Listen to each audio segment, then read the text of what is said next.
March of 1981, a mysterious building was found high in the Alps, a building that had fallen out of the sky. From the beginning, we knew that we were onto something. We were very excited, especially about the time period. 1912, 1900s America was something that we'd latched onto very early. And even though we'd started off the game in a dark and moody setting and went with the Art Nouveau first and kind of abandoned that to go to bright sunny days, the idea of that time period kind of stuck with us, and we grew to fall in love with it, with all the things that were happening at the time, all the technology. You have electricity, you have airplanes. And indoor plumbing and transportations and record players, and life pretty substantially changed, like light bulbs in your house all of a sudden. So there was this weird sense of extreme optimism about the future where people thought everything was possible, and at the same time there was this darkness because the social and cultural period of the time. So obviously there was an interesting friction there that piqued the interest in our team to kind of go explore.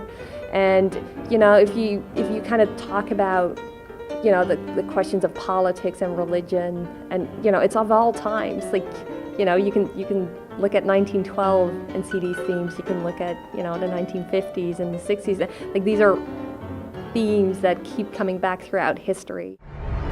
Here you go, you sons of bitches!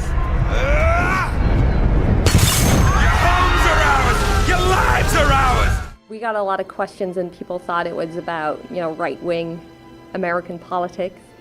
And then we showed it later at E3 in 2011, and people thought it was about alternative universes. And then we showed it again in December this year, and people thought it was about racism and religion. So it seems to change every time we show something new. And the answer to that is it's about all those things.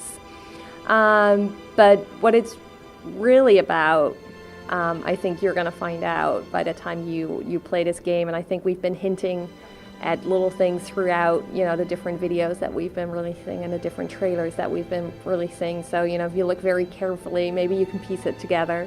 But what it's really about, I don't think, people know yet. I think you have to finish the game and find out. Booker, are you afraid of God? No, but I'm afraid of you. The goals that we set for ourselves on BioShock Infinite was to create a character in Elizabeth that the player could have real emotion towards and real feeling towards. And we formed this team called the Liz Squad, which was responsible for a lot of these things, how should she explore the area? How should she look around? We need animations to support that she can look around and feel natural while she's doing it. Well, now that she's doing all these things, she doesn't have an emotion. Is she happy? Is she sad? Is she upset? What emotional state is she in when she's walking around the world and looking at things? So you start layering in these, okay, now she knows how to walk. She's not going to bump into you. Now she can be sad or happy while she's doing that.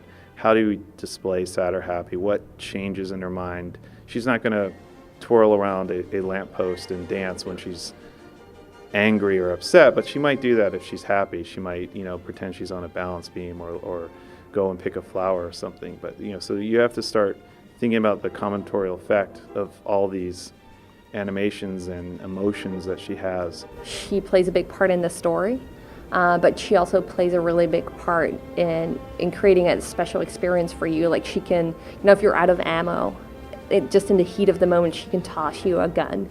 Or you're out of salts for your powers and your vigors, she can throw you some salts. She can call out threats that you might not notice. If you're at a vending machine and you don't have enough cash, she may be able to search the world and find currency for you. So giving you that unique experience as a player, that's the main goal, I guess, in development is, we hope that by the time you finish the game that you feel like you've just experienced something really special, and everything that we built is kind of, built for that reason. And I think that if we manage to, at least in some small way, affect the player so that they do see Elizabeth as a real character, as a real human, even if it's just for a couple of seconds or even, a small amount of time, that I will be happy with the job that we've done. And I'm proud of a lot of the work that my team has done on this game, but the goals were pretty high. But I'd definitely like to see how the public feels if we've hit them or not.